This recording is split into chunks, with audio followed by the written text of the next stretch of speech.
The following blog post, unless otherwise noted, was written by a member of Gamasutra's community. The thoughts and opinions expressed are those of the writer and not Gamasutra or its parent company. Tease. Announce. Trailer. Demo. Rinse. Repeat. After 16 years of professionally working content adhering diligently to the convention commandments, I guess I got a bit bored and decided to take a chance on something different at this year's PAX East, and I thought I'd report to you how it all went down. But first, a bit of history and background. At some point in the 70s, Al Alcorn came down from the mountain and read the commandments. They weren't very well documented, so here's a paraphrase: "Thou shalt have an elaborately constructed and decorated booth. Thou shalt have a wicked exciting trailer. Thou shalt have something playable, even if it's totally haxed." And for decades, games have been shown in exactly the same way. The booths have become slightly more exotic and the promises much more absurd, but for the most part, nothing has changed. This is particularly weird when you think about it, because A, we make essentially digital theme parks, and B, Disney has changed the way their theme parks function an infinite number of times in the past 40 years. So what gives? Why is every booth at pretty much every convention practically identical experiences? Don't get me wrong, I love riding 40-foot-tall dinos and snapping pics with Songbird, but why is no one, as far as I know, creating experiences at booths beyond taking a picture next to something, or waiting in line and play a demo? First off, full disclosure, my tastes are a bit on the weird side. Plenty of devs enjoy the works of Lynch and Kubrick at all for the weirdness and the unsettled characters. I do too, but I especially like the strange pregnant pauses more than anything else. I love it when creators aren't afraid to hold moments for uncomfortable lengths and let the viewer's mind start to wander and maybe even risk losing some people on account of short attention spans or inactive imaginations. I also like the challenge of trying to build something out of very little. You could call it minimalism, but that usually starts from a place of limitless options, painfully whittled down to the most essential components. Instead, I like to start from very little and see what I can do with it. Case in point, the Deep Ends booth at PAX East. I build my games out of my basement and try to hit out of my weight class. My goal was to tease our next game, Dark Web. Not gonna get into the whole shameless self-promotion thing, but for context, it's a horror anthology along the lines of The Twilight Zone or Black Mirror, of which I've seen one episode about prime ministers and pigs. Anyhow, in the game, you'll be able to vote which episode comes next. And it's early in development, but because I was tired of trailers and I wanted to let the audience pick the first episode, it felt like the perfect time to try something different. For inspiration, we drew upon such interactive experiences as Sleep No More and a local haunted farm our friend Alexis runs. I knew we were going to be showing our debut game, Perception, in VR for the first time, so I thought we could draw people in with that. Then, because lines happen, we could offer them an interactive tease of our next game. It would usually go down somewhat like this: "Hey, thanks for coming by. It looks like the line for the Perception VR demo will be about 30 minutes or so. While you're waiting, have you had the chance to check out Dark Web? Awkward confusion. No? What is the Dark Web? Well, it's an interactive tease of our next game. We trying something a bit different and weird where you get to vote on the first episode of the game." We'd then gesture to the back of the booth, where we had a curtained-off hall with a few surprises inside. Most everyone would be apprehensive. Awkward smiles often followed as they wondered how much they could trust us. Sure enough, they'd see the person ahead of them head into the hall and watch as they rounded the corner and kind of froze at the sight of the person staring them down. If they were with friends, they'd often remain at the threshold and look back, laughing. But the watcher at the end of the hall would gesture them in and explain the rules, our own booth commandments if you will. Then they'd escort their guest to a screen where the voting begins. We wanted to really curate a tight tease for the three proposed Dark Web chapters: The Harvest, Frostbite, and The Forsaken.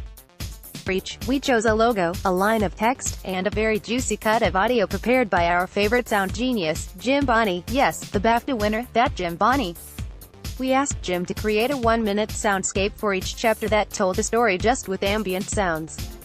Setup. Since we'd never really seen a booth that had a hall of curtains in the back, we knew it was absolutely critical that we got all the necessary approvals, crossed every T, and took every safety precaution necessary. Safety first, right? We were footing the bill for the booth in its entirety, so while we were maximizing the use of our footprint, we needed to make sure everything was up to code. That started with contacting Freeman, the folks who set up booths at PAX.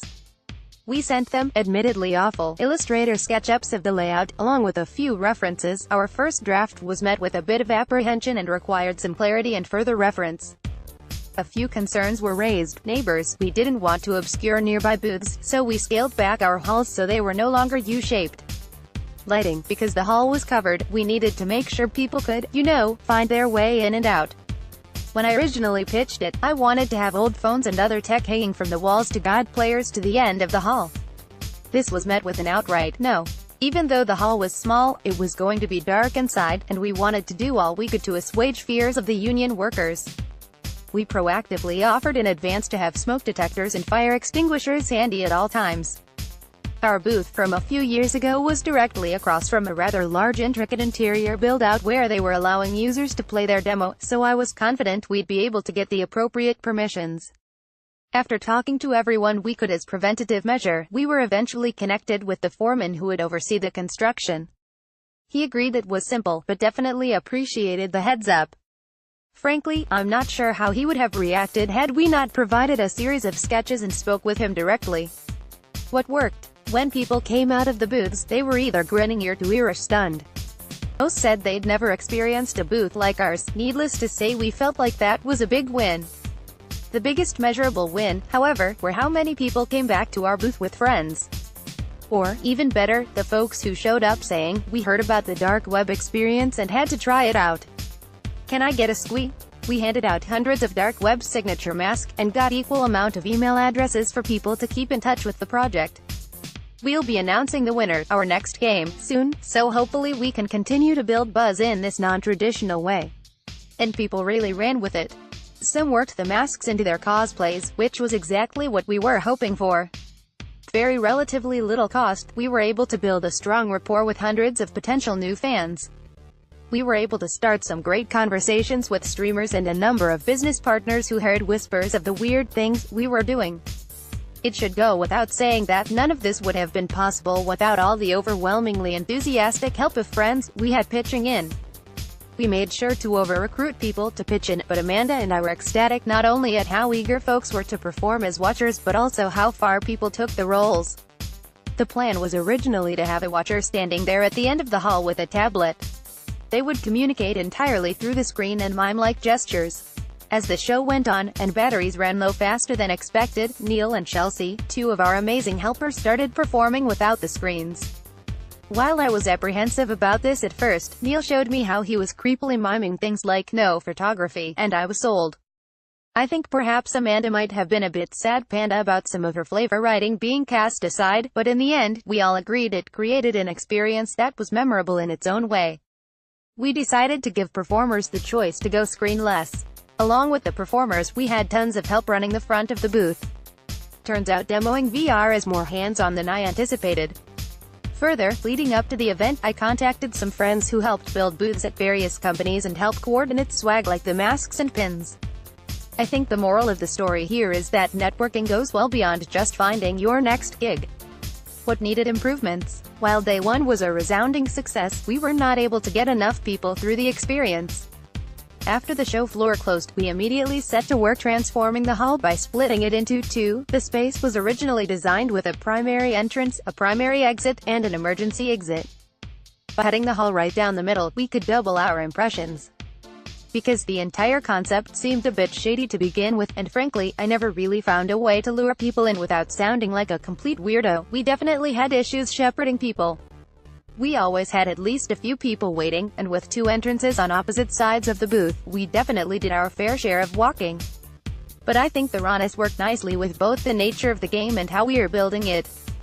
On that note, our intent was to attempt something very grassroots in our own backyard. I adore PAX East, and despite the mystery and the indie feel, I think people got genuine authenticity from the encounter. Were we able to make as big a footprint as we wanted? No. The logistics of time and the size of the booth didn't get in the amount of people we'd hoped. Did it have the impact we wanted? Yes, definitely. To have people tweeting, sharing pics of what they did with their weird masks, and having people come and cosplay as our watcher character in the span of 4 days was positively rad. We did some weird things. Did they pay off? That remains to be seen. The response so far has been fantastic, but how that translates to broader awareness is completely open.